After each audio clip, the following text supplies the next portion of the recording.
pemirsa semua, selamat datang kembali di webinar Creative Infrastructure Financing atau Kreatif 2022 yang diselenggarakan oleh Direktorat Jenderal Pembiayaan Infrastruktur Pekerjaan Umum dan Perumahan Rakyat Kementerian PUPR dan didukung oleh PT Bank Tabungan Negara Persero Tbk, PT Moya Indonesia dan juga PT Sarana Multigria Finansial Persero.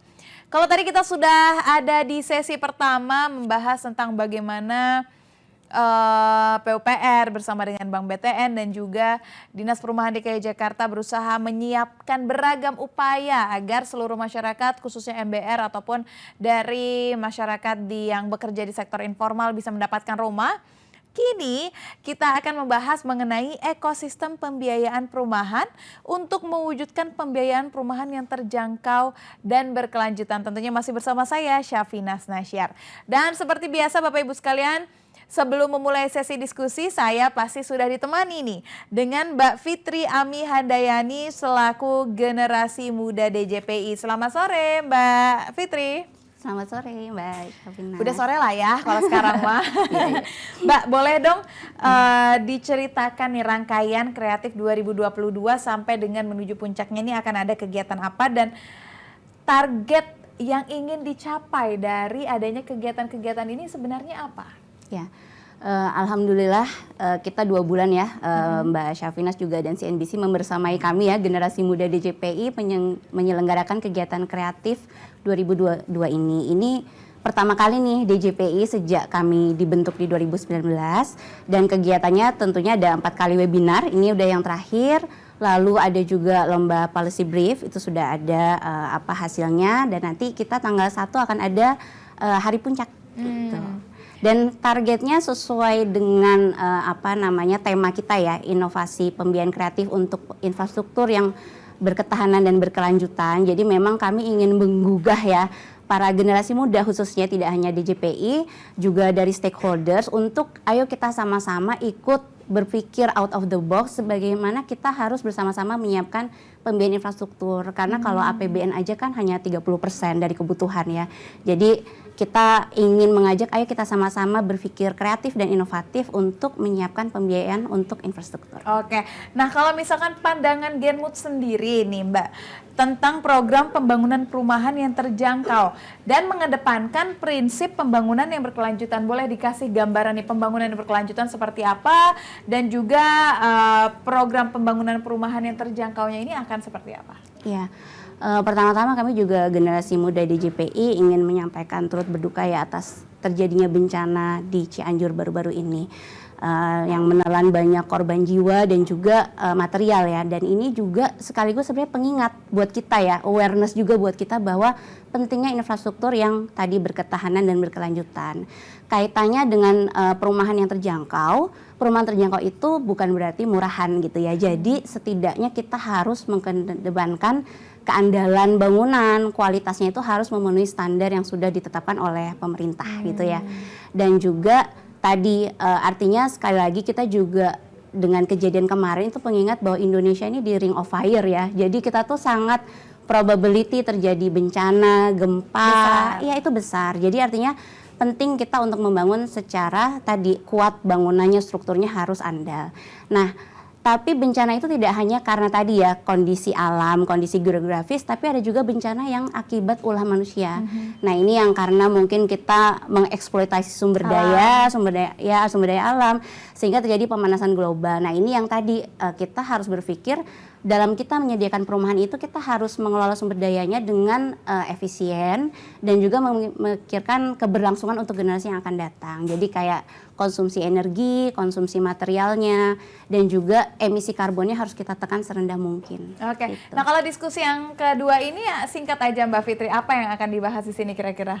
Jadi nanti di sesi kedua ini kita akan bicara apa sih sebenarnya inisiatif dari kami di Kementerian PUPR untuk sekarang kita mendukung dari pencapaian Paris Climate Agreement untuk menuju rumah net zero housing di 2050. Nah ini kita dari sekarang harus mulai menata ya kira-kira programnya seperti apa. Nanti dari kami akan menjelaskan tentang Indonesia Green Affordable Housing Program. Dan ini tentunya tadi ya pembiayaan ini pembangunan infrastruktur itu salah satu bahan bakarnya kan financingnya. Yes. Nah, financingnya ini kita udah ada nanti dari PT SMF akan menjelaskan, dan juga kita ada international speakers ya, ada dari NHA Thailand, dia akan bercerita tentang gimana pengalaman mereka memobilisasi pendanaan tematik. Dia menerbitkan sustainability bonds itu pertama di ASEAN di Thailand, dan juga nanti dari Build Change akan menceritakan sebenarnya tadi ya sempat dibahas di segmen pertama,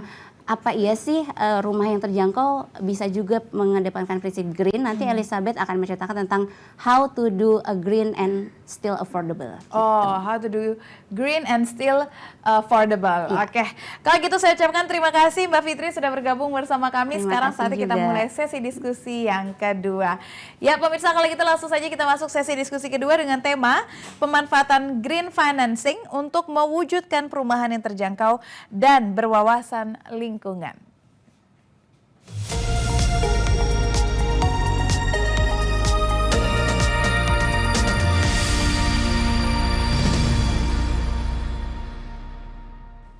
Ya, kini sudah hadir bersama kami di studio Direktur Pelaksanaan Pembiayaan Perumahan DJPI, Bapak Haryo Bekti Marto Yoedo. Selamat sore, Pak. Sore. Apa kabarnya, Pak Haryo? Alhamdulillah baik. Alhamdulillah. Selanjutnya juga saya tidak sendirian di studio, kini sudah hadir Direktur Utama PT SMF, Bapak Ananta Wiyogo. Selamat sore, Pak. Selamat sore, Safina. Sudah siap, Pak? Ya, relatif siap. Relatively siap, baik. And also joining us from online, good afternoon, CEO Build Change, Dr. Elizabeth Hausler. Hi, Dokter. Halo, selamat sore. Selamat sore, terima Elizabeth. kasih. Apa kabar? Baik-baik, terima kasih Elizabeth. And next, we also have Deputy Director for Policy and Planning Department and HA Thailand, Miss Kanita Kolaka. Hi, Miss Kanita. Halo. From Thailand. Oke, sawadika. Sawadika. Miss Okay, Kanita. let's start the discussion from our speakers in the studio first. Dan untuk Bapak Ibu sekalian yang juga memiliki pertanyaan seperti sesi sebelum-sebelumnya, bahwa di akhir diskusi nanti kita akan membuka sesi tanya jawab. Jadi jangan lupa untuk kirimkan pertanyaannya beserta dengan nama Bapak Ibu sekalian dan juga pertanyaan ditujukan kepada siapa ya. Dikirimkan ke nomor WhatsApp 0811 9125 291. Saya tunggu. Baik, kalau gitu saya mau ke Pak Haryo terlebih dahulu. Pak Haryo, tadi kita di sesi 1 sudah membicarakan tentang bagaimana pemerintah bekerja sama dengan stakeholders, dinas juga untuk bisa menyediakan rumah bagi masyarakat kita yang berpendapatan rendah ataupun dari sektor informal. Nah, sekarang kita akan membahas bagaimana dengan perumahan-perumahan yang konsepnya ini adalah green living, Pak. Perubahan iklim dan gaya hidup go green ikut mengubah tren pembangunan rumah. Ada nggak sih Pak sebenarnya skema pembiayaan perumahan yang datang memang dari Kementerian PUPR yang disesuaikan dengan konsep Go Green ini? Dan kalau bisa dikasih gambaran juga Pak kepada masyarakat, perumahan yang Go Green ini seperti apa sebenarnya? Ya baik Mbak Finas ya. Jadi kita tahu ya bahwa ada agenda global ya, di mana ada Sustainable Development Goals. Kemudian tadi juga sudah disebutkan ya ada Paris Climate Agreement ya. Dengan adanya agenda tersebut tentunya ini memaksa ya sebenarnya sektor keuangan itu harus bisa melakukan satu mitigasi dan juga adaptif terhadap perubahan iklim tersebut ya. Nah, tujuannya apa? Kita sama-sama tahu ya bahwa tujuannya tentunya untuk bisa mengurangi ya penurunan panas Emisi, ya, ya. emisi itu paling tidak 2 sampai 1,5 derajat per tahun. Kemudian juga kita tahu juga ada agenda di 2050 bahwa ada yang namanya carbon neutral footprint. Jadi itu salah satu yang memicu kita di keuangan itu untuk bisa menyiapkan ya berbagai aturan. Nah, di Indonesia sendiri di OJK itu sudah terbit yang namanya taksonomi hijau. Oke. Indonesia taksonomi hijau ya. Dan di sana tentunya memasukkan ya unsur-unsur tadi bagaimana financing itu bisa memfasilitasi ya tadi yang perubahan iklim. Nah, untuk kami sendiri Mbak Finas ya, jadi di PUPR sendiri kami menyiapkan yang namanya blended finance ya. Blended finance. Ya, ini untuk bagaimana penyediaan perumahan itu bisa memberikan perumahan yang terjangkau dan berwawasan lingkungan. Nah, blended finance ini diharapkan menjadi alternatif sumber pembiayaan ya untuk kita bisa menyiapkan dari sisi supply tadi ya, mungkin ya dikaitkan dengan yang pertama tadi, dan juga dari sisi demand nantinya juga ujungnya itu adalah bagaimana finance ini bisa kita terbitkan dengan apa yang dinamakan dengan thematic bonds. Jadi itu harapan kita dengan menyiapkan inisiasi seperti ini. Oke, tapi Pak, kalau misalkan kita berbicara tentang pembangunan rumah, kita itu tahu Pak bahwa sektor perumahan merupakan salah satu penyumbang emisi terbesar. Lantas apa Pak upaya Kementerian PUPR dalam menekan emisi di sektor perumahan? Apakah Kementerian sudah menggandeng instansi lain, baik dari dalam ataupun luar negeri dalam rangka pembiayaan, dalam rangka green financing ini sebagai upaya untuk menekan emisi gas rumah kaca ini Pak? Iya, kalau di catatan memang ya itu sektor bangunan gedung ya, di dalamnya kan perumahan ya, itu memang menyumbang cukup besar ya. Paling tidak di situ ada kurang lebih mungkin sepertiga dari emisi itu dihasilkan dari sektor bangunan gedung ya. Jadi ya salah satunya perumahan ya. Dan di kami Mbak Vinas ya, Kementerian PUPR sendiri dalam hal untuk mengendalikan hal tersebut, Pak Menteri sudah menerbitkan Peraturan Menteri PUPR nomor 21 tahun 2021 tentang penilaian kinerja bangunan gedung hijau. Itu salah satu upaya kami ya di Kementerian PUPR untuk bisa mengendalikan tadi. Jadi mengurangi lah paling tidak nantinya. Nah kemudian juga dari sisi inisiatif dari kami juga di PUPR terkait dengan pembiayaan ini, kami menyiapkan yang namanya Indonesia Green and Affordable Housing Program, atau kita sebut dengan mudahnya IGHP gitu ya, untuk memudahkan kita dalam mengeja ya. Nah di sini itu kami menyiapkan satu inisiasi ini untuk menyediakan perumahan yang terjangkau itu baik untuk pembangunan rumah baru maupun juga peningkatan kualitas. Jadi diharapkan dengan konsep tersebut, konsep bangunan gedung hijau tadi itu bisa dilakukan, baik itu dilakukan oleh pemerintah pusat, daerah, atau badan usaha, atau juga dari masyarakat sendiri. Jadi ini diharapkan bisa memenuhi tadi capaian target SDGs dan Paris Climate Agreement tadi ya. Nah IGHP sendiri Mbak Spinas ya, ini melibatkan berbagai instansi, institusi ya, baik itu pemerintah pusat ya, baik pemerintah daerah, kemudian juga ada pengembang perumahan, ada multilateral banks atau donors ya, kemudian juga ada yang namanya lembaga sertifikasi BGH bangunan gedung hijau, di mana ini juga salah satu kunci juga ya, di mana dari satu kawasan perumahan atau rumah dibilang green itu kan ada yang melabelkan. Nah ini juga penting gitu ya. Kami sudah punya lembaga di PUPR saat ini sebagai transisi.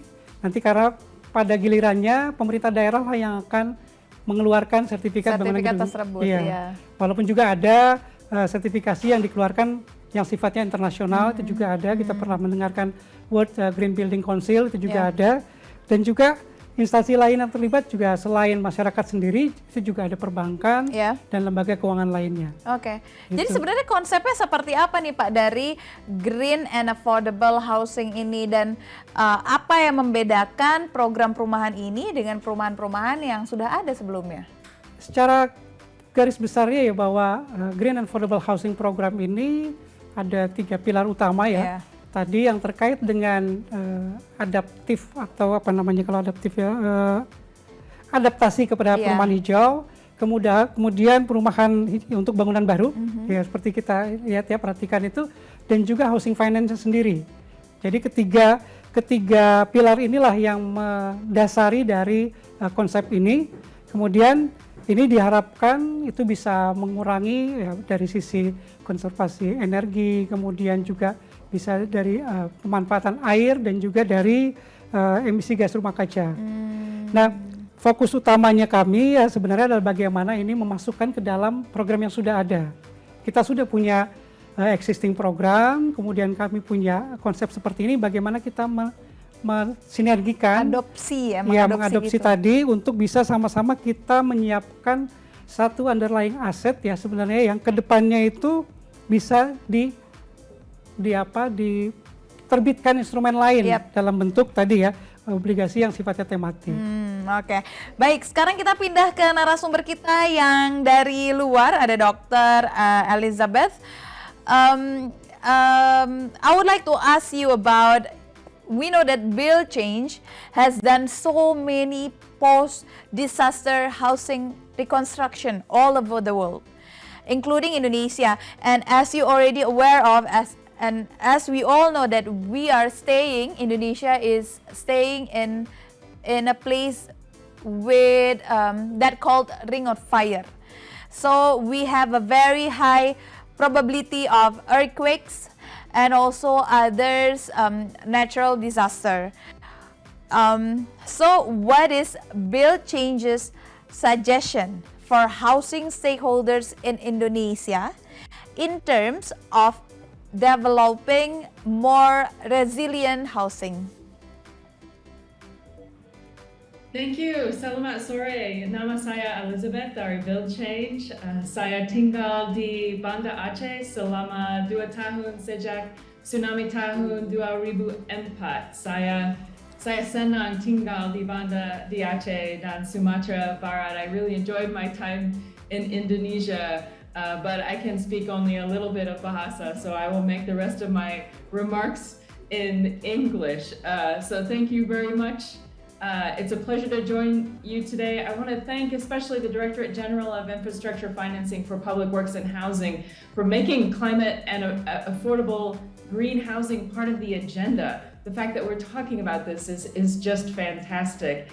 And I'm looking forward to the discussion, particularly about financing. But I have to say my heart is broken over the deaths in Cianjur, West Java on Monday from building collapse in the 5.6 earthquake. I have a 10-year-old son, and I find the deaths of school children to be especially difficult to accept. So we at Build Change stand by with love and support and ready to help rebuild safer, more disaster resilient, greener houses and schools. We have a long history in Indonesia, having made 20,000 buildings safer, done training courses, working with technical high schools, builders, brick makers. You can find many resources about earthquake resilient housing on the Build Change website, buildchange.org. This is our blue book. It is a very handy, simple guide for making houses earthquake resistant that can be used by homeowners and builders and engineers alike. So, what's our suggestion for housing, making housing more green and resilient in Indonesia? Well, my first suggestion is to continue focus on existing buildings as well as new buildings, to make existing buildings more able to withstand earthquakes.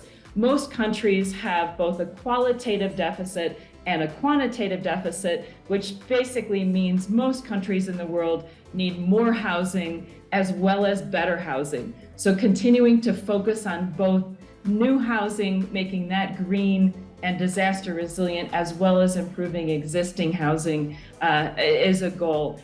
And to do that, continue to make subsidies and technical assistance available for the people. The World Bank estimates that 20% of Indonesia's 64 million housing units are substandard, vulnerable to earthquakes, and need of other improvement, yet households are unable to afford formal housing or home improvements. So housing subsidies are used around the world, even in the US, Japan, Singapore, Colombia, Guatemala. It's not unusual at all that housing is subsidized, at least partially subsidized, for large segments of the population. So President Jokowi's Sejuta Rumah 1 Million House program is a program I really admire, reaching homeowners with better housing, but the program is mostly focused on new housing. It would be great to expand that through the BSPS to reach more folks with improvement for existing housing. there's an opportunity to make all sorts of improvements, make that building earthquake resistant, more green, more energy efficient, bundling those improvements together to create a house that really works for the people. And finally, this discussion is about financing, and that's so exciting because there are so many different options for financing housing, and no single financing solution is going to meet every need. So it's so exciting to hear the different alternatives that are being discussed: private sector financing, government subsidies, microfinance lending, mortgage financing, microloans for land. All of these are such exciting financing ideas, and I'm excited to hear more. Yeah. Before we go further about the financing, but we know one of the big issue is when we are creating green housing, there will be a lot of additional costs in the design and also in the construction process for the green elements in the house. How could this become still green and affordable when it takes a lot of cost? I don't think it takes that much cost. It depends on the starting point. So the World Bank did a study in Palembang that showed that greening, retrofit, and reconstruction is not that expensive. On average, it needs only 6% additional cost or incremental cost to apply these green solutions. So I don't really think it's that expensive. I think there are simple things that can be done to make a building more green and more disaster resilient. It's obviously easier to do that with a new building, but it can also be done with an existing building. We've also done a study. We looked at 500 single-story houses in 3 regions in Indonesia in 2019 to look at the cost of retrofitting and improving those buildings, and that ranged between 40, 50, 60 million rupiah. And so if we can make these buildings stronger and more disaster resilient at a much lower cost to building new, if you compare that 40 or 50 million rupiah cost for improving an existing building to a new construction, which costs on the order of 200 million, it's a really efficient solution. So there are simple things that can be done to make a building more green and more disaster resilient. One example is to just use a ceiling, right? So this is a model built by one of our team members in Indonesia of a typical house in a single family house with different options for the wall, but you can see it's got a tall roof, and in order to keep the heat away from the people living in the house, the heat comes up into this roof area, but to keep it away from the folks living there, putting a ceiling in, plafond, to keep that hot air away from people. It's a very simple thing that can be done at low cost. Okay, so previously we talking a lot about low income segment. So how do you see that green housing is suitable for low income segment in Indonesia? Yeah, it can be suitable. It can be easy to implement these changes. For example, putting in a ceiling is a very simple thing to do at low cost. Ensuring cross ventilation. This is already common in Indonesia, to use things like vents over windows and doors, maintaining that architectural practice, ensuring cross ventilation, putting a good plaster on the outside to have insulation. There are simple, basic things that can be done to make houses more energy efficient and more disaster resilient at the same time. Okay, thank you, Dr. Elizabeth. I will talk to you after a few questions to Mr. Bapak ini, Pak Ananta. Oke, Pak Ananta. Saya ingin ke Pak Ananta terlebih dahulu nih sekarang. Pak Ananta, tadi Miss Elizabeth sudah menjabarkan bahwa sebenarnya financing untuk green housing ini sebenarnya nggak takes a lot of cost kok, tergantung gimana starting point kita, itu kuncinya gitu. Nah sebenarnya kalau kita berbicara nih Pak, berapa total penyaluran pinjaman yang sudah disalurkan oleh SMF kepada penyalur kredit kepemilikan rumah ini Pak, khususnya untuk pembangunan green housing ini? Terima kasih ya Safira, dan juga thank you very much for Elizabeth and Kanita. Nice meeting you in this forum. Please allow me to speak in Bahasa. I think selama ini ya, sampai saat ini tuh yang namanya SMF itu sebagai secondary mortgage corporation satu-satunya di Indonesia, 100% owned by the government via Minister of Finance, kita tuh sudah menyalurkan dana untuk perumahan yang mostly berasal dari capital market, itu kurang lebih adalah 85,8 triliun atau ekuivalen kepada 5.5 billion US dollars, di mana terdiri daripada refinancing 73 triliun, ekuivalen 4.7 billion US dollars, dan juga dalam bentuk securitization, yaitu kurang lebih 12,7 triliun rupiah yang kurang lebih around 800 million US dollars. Itu yang sudah kita salurkan untuk perumahan di Indonesia. Untuk affordable housing, kalau kita bicara dengan program FLPP, itu tiap tahun tuh SMF itu mengeluarkan yang namanya bonds untuk affordable housing, itu range itu sekitar antara 5 sampai 7 triliun per tahun. Di mana dana itu kami blend dengan dana daripada pemerintah sehingga jumlahnya lebih banyak, sehingga jumlah rumah daripada FLPP itu juga bisa lebih banyak, bisa disalurkan kepada masyarakat yang membutuhkannya. Nah, tergantung dengan green, ya lain lagi nih. Nah, green housing itu harusnya kita step back dulu nih. Green housing itu adalah supply and demand. Ada nggak jujur di Indonesia permintaan daripada konsumen tentang greenhouse? Oke, kita coba tanya ke PUPR, apakah ada Pak sebenarnya permintaannya Pak? Ada?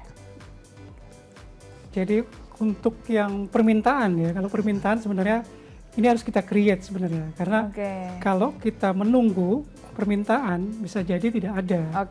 Sekarang kalau kita sudah masuk ke dalam global agenda, kita tidak mau nggak mau harus membuat. Kita harus masuk dan kita harus mulai dari sekarang. Berarti kapan jawabannya lagi gitu ya? Berarti jawabannya mungkin memang tidak ada permintaannya, tapi kita sekarang sedang mungkin untuk segmentasi MBR mungkin tidak kelihatan. Ada. Tapi kalau untuk segmentasi yang di atas ada. Setahu saya ada ya.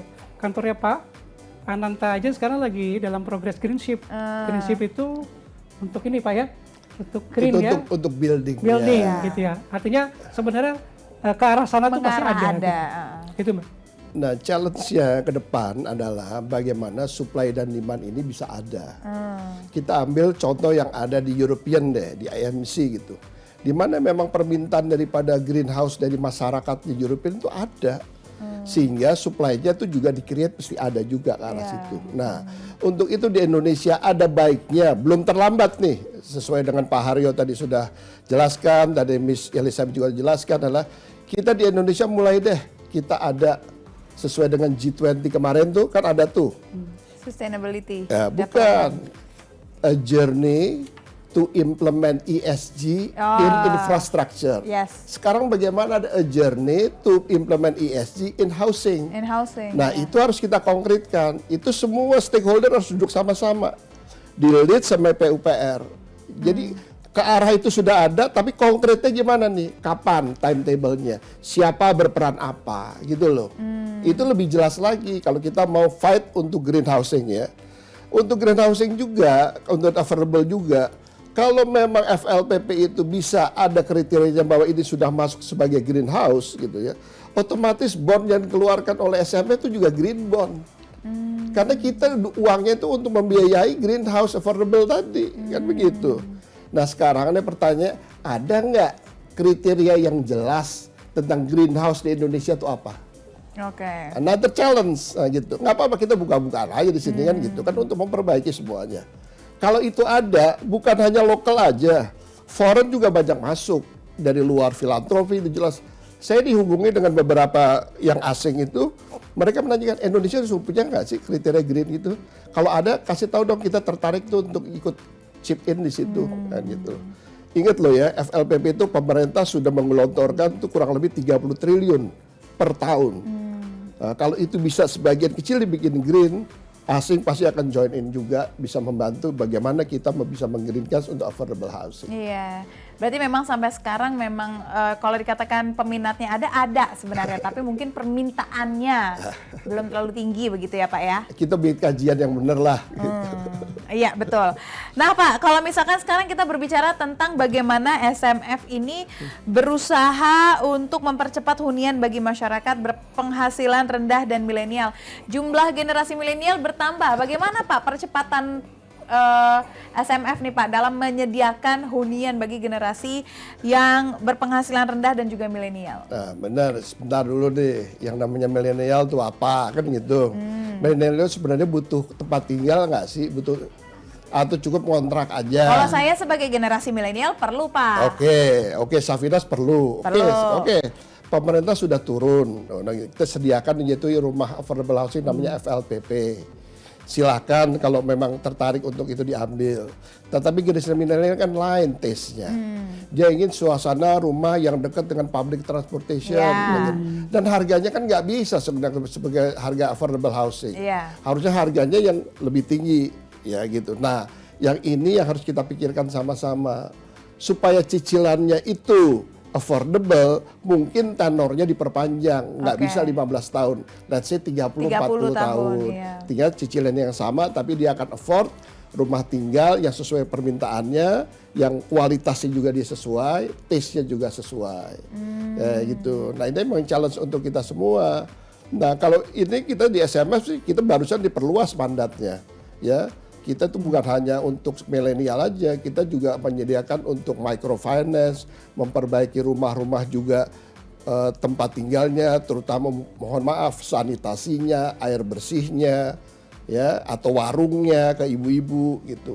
Kemudian kita masuk juga ke supply side, membantu developer juga yang bisa membangun rumah-rumah affordable housing, tapi tetap private secondary. Kita juga bisa masuk ke KPBU, kan begitu kan. Kurang lebih begitulah, ada perluasan mandat gitu daripada SMF itu sendiri. Dan terakhir ini kami juga masuk untuk membantu perumahan memperbaiki rumah di daerah kumuh. Barusan kita menyelesaikan rumah daerah kumuh, bantuan kita SMF di Atambua, kurang lebih hampir 50 rumah mamanya di perbatasan. Kan gitu kan, di Atambua itu rakyatnya pada waktu pecah perang itu dia memilih referendum pilih ke Indonesia loh daripada yang ke sana. Dan kita harus perhatikan mereka lah kan gitu. Kedua, kita juga bangun rumah barusan kita serahin yang di Solo. Itu kurang lebih ada 40-an rumah gitu. Juga di tempat-tempat lain gitu loh. Itu ada di 17 lokasi di seluruh Indonesia. Oke, dah.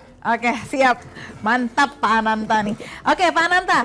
Ini juga ada fakta baru Pak. Jadi sekitar, gak baru sih sebenarnya, fakta yang memang sudah banyak orang tahu juga. Jadi sekitar 75% pembiayaan pembangunan termasuk perumahan ini masih dibiayai oleh perbankan. Apa masukannya nih Pak dari SMF agar sektor perumahan Indonesia tak bergantung sekali kepada sektor perbankan? Dengan adanya creative financing ini kan sebenarnya banyak opsinya, gak cuma perbankan ya Pak ya. Tapi kalau Bapak sendiri apa solusinya Pak? Bukan solusi, alternatif, ya, beberapa alternatif yang perlu kita kaji.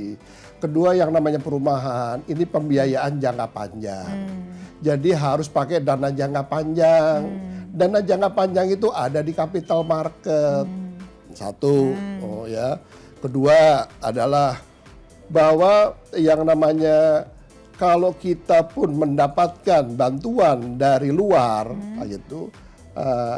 Punya yang dibantu tuh punya daya ungkit nggak, itu namanya apa namanya company-nya. Contohnya SMF gitu ya. Kita AAA company tapi kita bisa issue bond.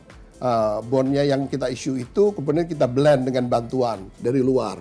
Itu kan lebih bagus lagi, suku bunganya bisa turun lagi tuh. Kan gitu. Jadi lebih affordable lagi tuh kepada rakyat bawah. Itu juga bisa. Nah, jadi menurut saya adalah kedepannya harusnya yang lebih diperhatikan adalah kalau ini adalah dana jangka panjang, ya kita mesti memakai instrumen-instrumen jangka panjang yang ada banyak di capital market, baik itu efek bergabung aset atau ya, kemudian kita juga bisa masuk juga contohnya yang umpamanya insentif apa sih yang diperlukan gitu.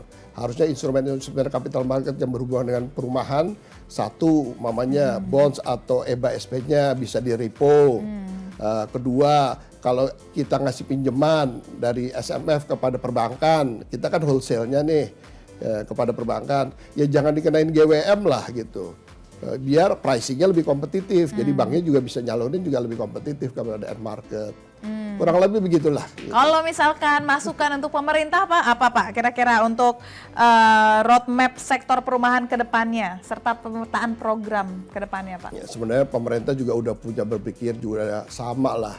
Makanya pemerintah itu melalui Dirjen PUPR itu udah buat namanya ekosistem perumahan, ada sekretariatnya, semua kumpul di situ.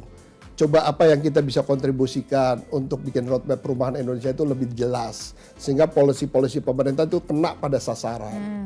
Nah itu aja sebenarnya. Dan untuk itu Dirjen Perumahan, sekretariat sudah ngeluarin policy paper 1 dan 2. Bagaimana ke depannya kita bisa memodify program FLPP itu yang nanti ujungnya bisa di-recycle. Sehingga duitnya kembali lagi ke perumahan untuk mencetak rumah lebih banyak lagi. Gitu loh. Oke, siap Pak Ananta. Kita beralih dulu ke Pak Ananta, ke Miss Kanita di Thailand. Miss Kanita, can you still hear us? Yes, I'm still here. Okay, Miss Kanita, can you please tell us about NHA housing project and its target for the next 5 years? Actually, I have the presentation that will share our experience in issuance of bond. And related to your first question, we may have to share you what we are doing. Yeah. Please, can you share us the presentation? Yes. So it comes right? Yeah. Yes. It's already shown. For this is what we do. We provide affordable housing together with the basic service development. So this is our major mission. And to provide this, not only the housing individually, but we provide in the form of project, which will be categorized in many sizes, small, medium, large, and new town, maybe. And then the next slide, please. I would like to tell you that not only the house that we provide, we work with the community residents too. That means we try to help them to do the community management by themselves. And for housing development and community management, we use we try to integrate the concept of sustainable development into the development process. So in the next slide, you will see what are the tools and mechanisms that we use when we design, we develop the housing. In terms of design of the residential building, we have the criteria to say that our building are green. We have initial eco-village criteria, and we try to get the certification of house number 5, the house that we try to develop to have it energy saving. And we work with the community to give them the knowledge how to save the environment in their community.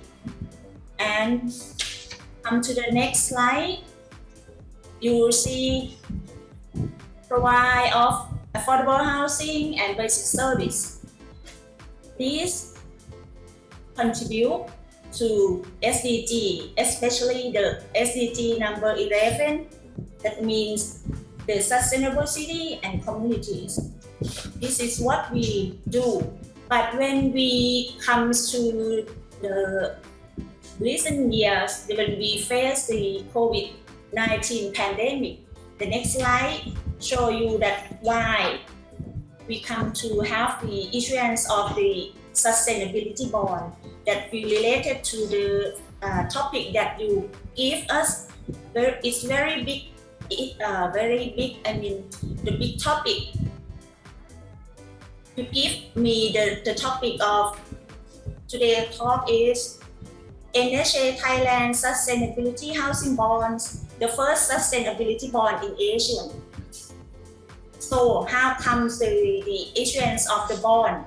Because at that time, we have to plan to invest in our housing project development that require huge amount of investment of fund.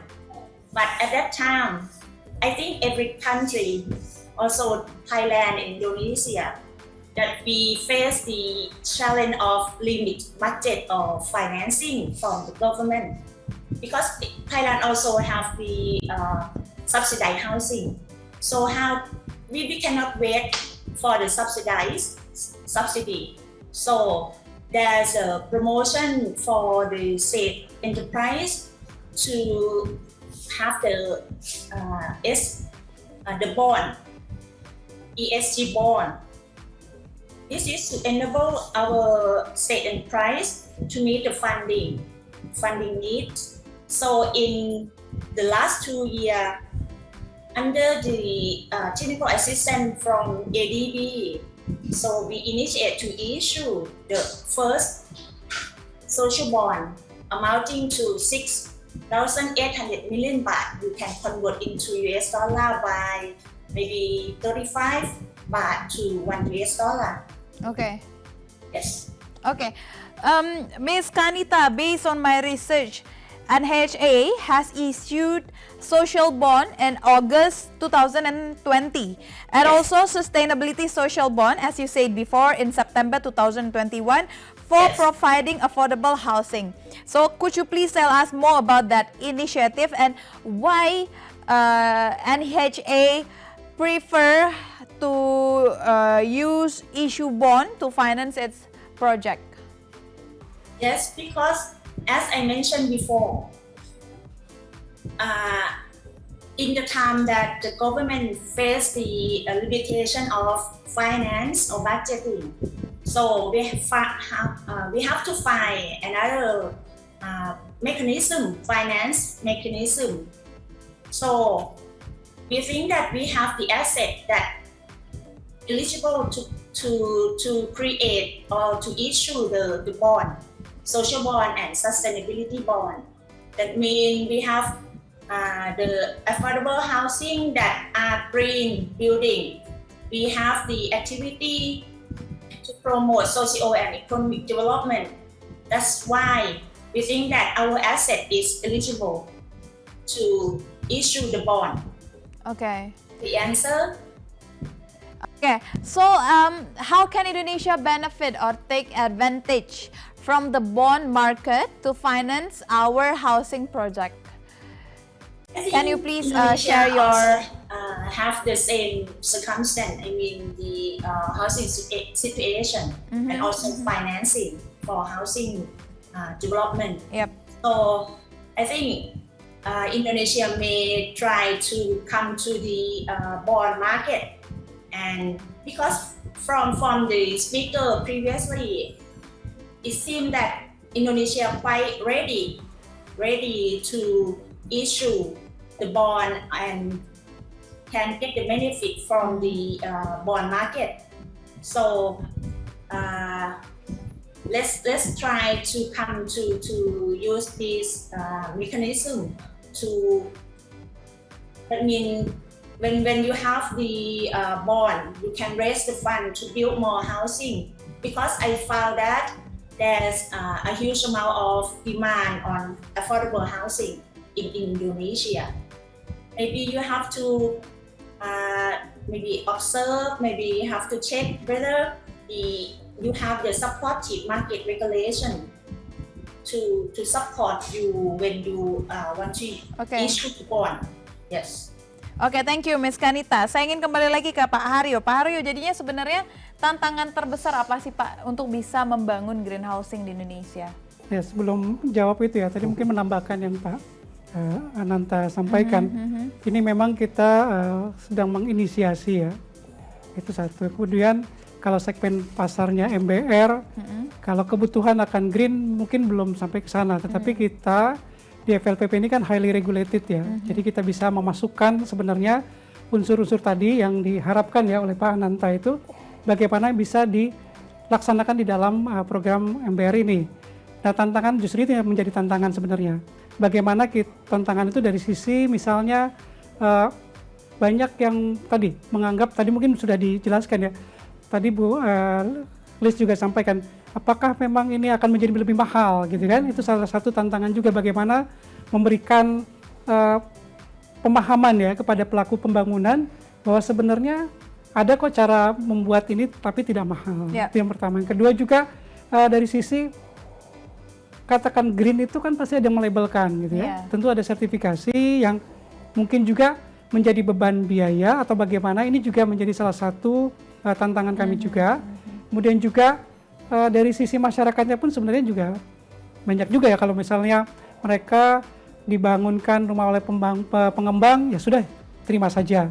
Mungkin tidak ada, tadi disampaikan oleh Liz ya, bahwa di atas pintu kan suka ada kisi-kisi ya, atau mungkin jendelanya harusnya lebih lebar gitu ya, tapi kalau tidak diberikan oleh pengembang, terima saja. Nah, ini juga salah satu tantangan bagi kami. Kemudian juga dari sisi pemerintah daerah nantinya, karena kami menerbitkan permen tersebut, kami harapkan nanti pemerintah daerah lah yang menerbitkan sertifikat bangunan gedung hijau, itu juga tantangannya.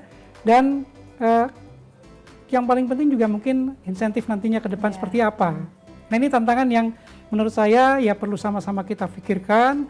Tadi ekosistem sudah kita siapkan ya Pak Ananta ya, kita sama-sama kita siapkan bagaimana tantangan ini bisa kita selesaikan. Iya, baik. Gitu. Oke, kalau berbicara tentang insentif, saya ingin ke Pak Ananta terlebih dahulu deh. Jadi insentif apa Pak yang diinginkan oleh SMF Pak dalam mengembangkan pembiayaan perumahan di Indonesia? Kalau misalkan pengembang perumahan sendiri kan pengennya PPNDTP diperpanjang. Nah, kalau pengembang pembiayaan perumahannya pengennya apa nih Pak? Kalau saya pengembang tuh harusnya tanyanya bukan ke saya ya. Tapi saya hanya menanggapi tadi, re-emphasize lah apa yang tadi sudah dikatakan oleh Kanita tadi, Miss Kanita, itu benar ya. Jadi bagaimana juga membiayai perumahan itu harus dari capital market karena jangka panjang. Dan tadi di Thailand itu sudah mengeluarkan social bond apa itu semua di local capital marketnya, belum ada yang offshore, belum, masih seperti onshore semua. Di Indonesia juga begitu, kita mengharapkan harusnya ada dong bonds untuk perumahan yang tenornya let's say bukan hanya 5 tahun, 10 tahun, 15 tahun. Nah, investornya tuh siap enggak? Institusional investor di Indonesia untuk membelinya gitu loh. Dengan rate kupon yang kompetitif gitu loh. Jangan seenaknya aja makan kuponnya gitu. Itu penting sekali gitu loh. Nah, kalau investornya sudah ada, pasti kita akan mengeluarkan tadi 10 tahun, 15 tahun, uangnya fixed rate 10-15 tahun untuk bangun rumah kan lebih bagus. Cicilannya lebih certain tetap, mau ada economic shock, mau apa, Safina sebagai debitur bayarnya ya tetap segitu-segitu. Dolar mau naik turun nggak masalah, bayarnya segitu ya terus. Iya gitu, dan itu yang penting, certainty itu. Iya, certainty. Iya, betul. Oke, I would like to go back to Miss Elizabeth. So, what are the best practices in other countries, specifically that really relevant to Indonesia case, in terms of increasing the awareness and participation of stakeholders to shift to green housing? Yeah, this is great. So I want to talk about like this top-down financing as well as the bottom-up financing. In the Philippines, the IFC has been working on the Building Resilience Index, right, which is a way of evaluating whether or not a building is disaster resilient, helping a lender understand the possible risk of investing in that building, helping to incentivize building owners to make investments in making a building more green. It incorporates some of the EDGE standards and making that building more disaster resilient. So that's a really interesting tool for lenders to use to evaluate how resilient a building is before they make that investment. That's a top-down investment function. From the bottom up, if we're talking about getting financing directly into the hands of homeowners.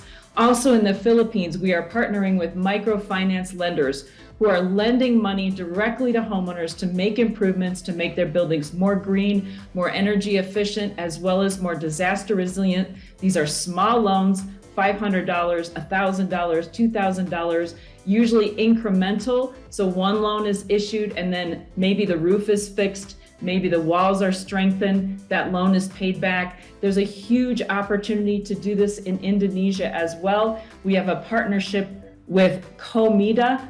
We are working on the first few retrofits in West Java in partnership with Komida to provide a lending opportunity that works for low-income populations and folks who are not going to be able to avail of a loan from a commercial bank. Okay, excellent. Thank you, Dr. Elizabeth, for your answer. And the last one, I would like to ask Ms. Kanita. Ms. Kanita, this is the same question that I was asking Pak Ananta. Indonesia heavily relying on banking sector to finance its housing project. Do you have any suggestion or input from NHA Thailand for Indonesia to access more non-banking financing for our project? I mentioned before, it seems that Indonesia quite ready to come into the capital market, just to take all the ingredient of the elements to make it ready. So how to say? I think to have the capital market to go to the capital market to be better than using the normal banking. I think that, and just how to say, just make sure that your housing, affordable housing, met the criteria to have the housing bond. That means, are they the affordable housing, or your housing promote socio-economic advancement, or your building are green building. Maybe 3 categories can lead you to come to the capital market. This is what I think. Okay. And another thing is that I think the COP26 and COP27 may be the opportunity for all in every country for the housing sector, that may be the opportunity, because people also the investor concerned much more about not only the physical, housing, but in terms of social development and environmental protection, will be more and more concerned. So I think the housing bond will be very beneficial. Okay. Thank you. Okay, thank you, Ms. Kanita. So now let's move on to Q&A session. We already have some questions coming. The first one from Pak Iman Bandung. Ini dia pertanyaannya nih. Dari Pak Iman Bandung, pertanyaan kepada Pak Haryo, apa yang harus disiapkan oleh pemerintah daerah dalam mempersiapkan sertifikasi BGH tadi, Pak? Apakah artinya SDM di pemerintah daerah harus mempunyai sertifikat keahlian tersebut terlebih dahulu? Nah, ini terkait sertifikasi tadi, Pak. Gimana, Pak? Iya, untuk yang Pemda ya, Pemda ini memang banyak yang harus disiapkan ya. Tidak hanya yang terkait dengan BGH ini, sertifikasi ini, dan beberapa hal juga ada yang memang dari peraturan pemerintah itu diturunkan juga untuk Pemda yang melakukan ya. Jadi nanti pemerintah daerah ini diharapkan punya satu unit yang khusus, untuk kemudian juga SDM-nya perlu juga mendapatkan pelatihan. Dan untuk SBGH ini, untuk BGH ini adanya di Direktorat Jenderal Cipta Karya. Nanti mungkin Pak Iman kalau memang perlu nanti bisa kita diskusi ya terkait dengan bagaimana kemampuan untuk teman-teman di daerah dalam konteks sertifikasi Sertifikasi tadi, ya. iya, Jadi oke. kita bisa ditindaklanjuti ya. Iya. Karena di kami pun masih dalam taraf transisi ya untuk bisa membuat pemerintah daerah itu bisa melakukan Sertifikasi sendiri. tadi, Ya. iya. Berarti datang ke Direktorat Jenderal Citra Karya ini Cipta ya Pak? Karya. Cipta Karya ini untuk yang berkaitan dengan SDM agar bisa Iya, memiliki bahwa kemampuan. memang Pemda nanti yang akan melakukannya gitu Iya, ya. oke. Baik, kita masuk ke pertanyaan selanjutnya. Ini masih dari Pak Iman. Oh, dari Murtaki nih. Untuk contoh adalah DKI Jakarta wilayah lain di pedesaan. Contohnya kami di wilayah Jawa Tengah Kabupaten Boyolali. Mungkin ini masih ke Pak Haryo. Silahkan Pak Haryo. Ini dalam konteks apa ya? Boleh lihat pertanyaan sekali lagi. Untuk contoh adalah DKI Jakarta wilayah perkotaan. Itu kan misalkan pembangunan green housing di wilayah kota. Kalau di daerah nih ada treatment khusus nggak Pak? Apa sama saja sebenarnya? Ya kalau dari sisi desain ya itu kan sebenarnya sudah ada yang namanya bagaimana menyiapkan passive design itu supaya bisa green ya. Itu ini dalam rangka itu juga kami menyiapkan ya pedoman yang tadi Pak Ananta sampaikan ya, bagaimana sebenarnya pedoman itu bisa kita siapkan. Pedoman yang dikatakan bahwa rumah MBR itu adalah green gitu ya.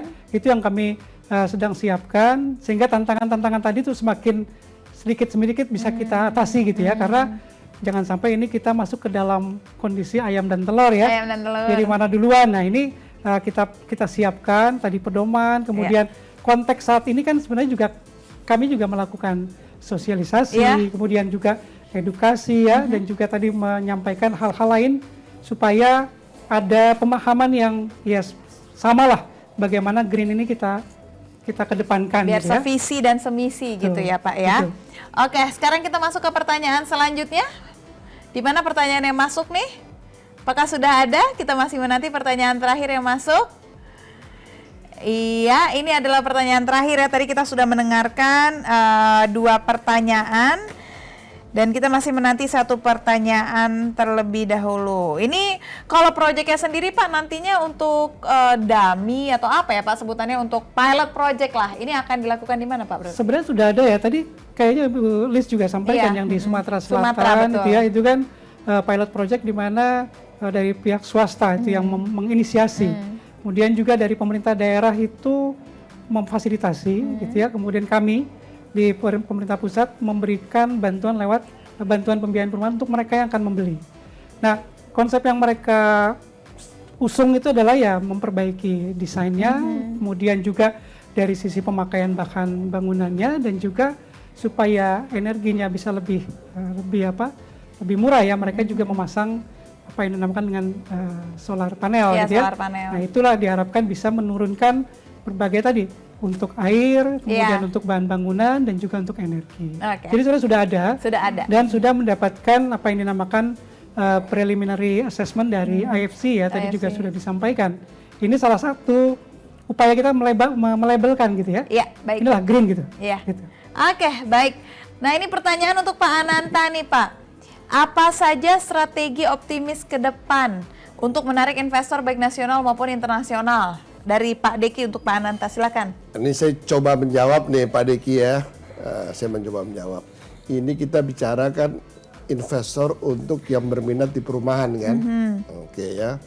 Jadi untuk itu biasanya kalau itu pihak luar negeri, even dalam negeri itu ingin tahu ada nggak sih blueprint roadmap perumahan di Indonesia yang jelas. Ya, tadi Bapak juga sampaikan tentang itu ya. Nah, itu tuh akan ada insya Allah tahun depan. Oke. Itu nanti kolaborasi antara PUPR, SMF, dan Japan Housing Finance. Itu kita akan menerbitkan nanti semua permasalahan tentang perumahan di Indonesia dan juga alternatif solusinya dan juga kondisinya sekarang tuh seperti apa. Kalau demand untuk perumahan sih tetap gede. Karena backlog-nya aja udah 12 juta. Yap. Ya, nah, jadi kita tunggu kalau memang itu roadmap-nya udah ada, bagaimana kita mengemasnya dan mensosialisasikannya, roadshow-nya kita kepada investor khususnya luar negeri. Yang penting tuh uang dari luar masuk ke dalam, gitu loh. Dan roadmap-nya juga harus jelas Pak, biar uang tersebut bisa masuk ke dalam. Iya, itu Kalau Pak Haryo roadmap-nya nanti. nggak jelas, nggak bisa juga. Oke, sekali lagi saya ucapkan terima kasih banyak kepada Pak Haryo, Pak Hananta sudah bergabung dengan diskusi kita. I would like to say thank you very much to Miss Elizabeth and Miss Kanita for joining us. Straight from Aceh and Thailand. Thank you for your time. Thank you for the discussion. Thank you. Hope to Thank see you, you another Liz, time. Elizabeth, Kanita. thank you, Miss Kanita. สวัสดีค่ะ Sawadika, dah.